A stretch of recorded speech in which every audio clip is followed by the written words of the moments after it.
सब एक ही तो है। कहानियों में किरदार बदल दो, थोड़ी भावनाएं बदल दो, थोड़ी भाषा बदल दो, कहानी बदल गई।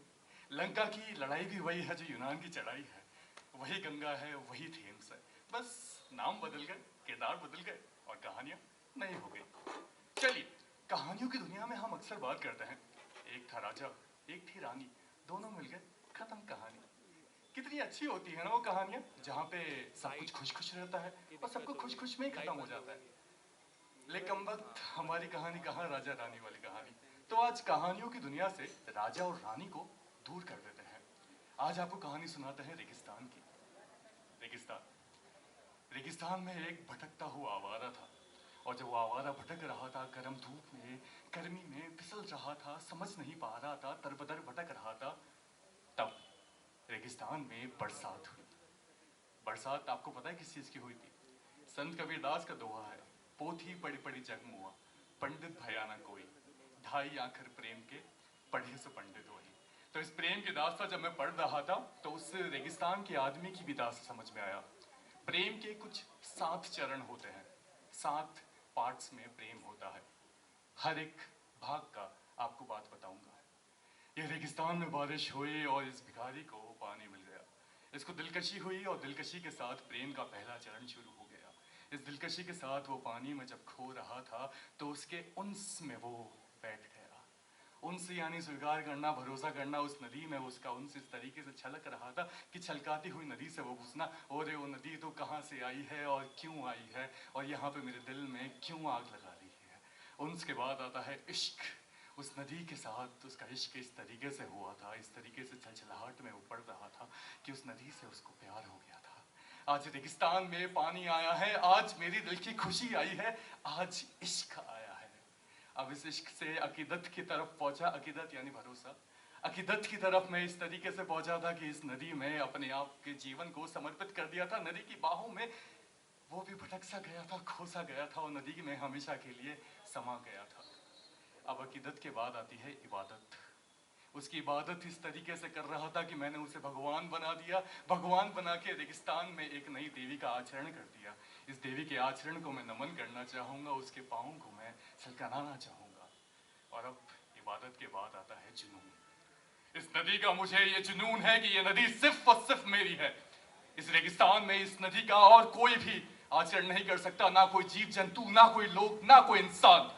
ये नदी सिर्फ मेरी है, ये मेरा जुनून है। और जुनून के बाद तुम्हें पता है प्रेम का अंतिम चरण क्या होता है?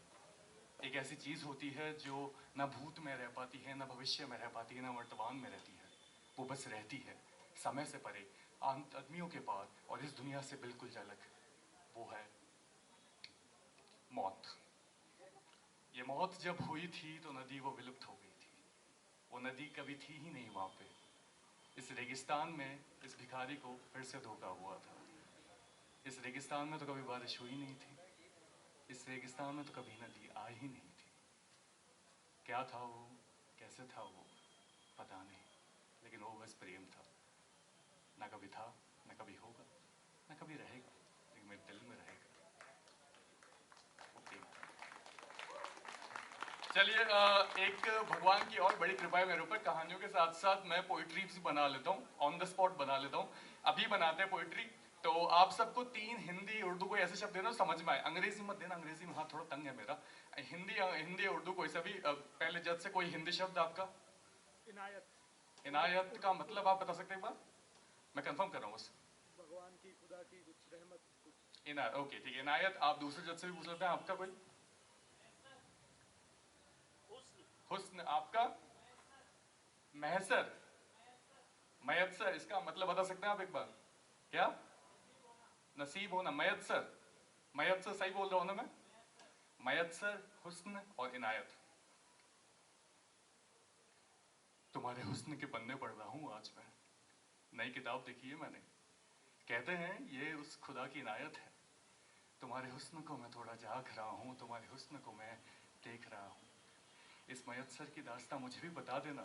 किताबों में मैंने सुना है कि मयत्सर की अपनी ही दास्तां होती है।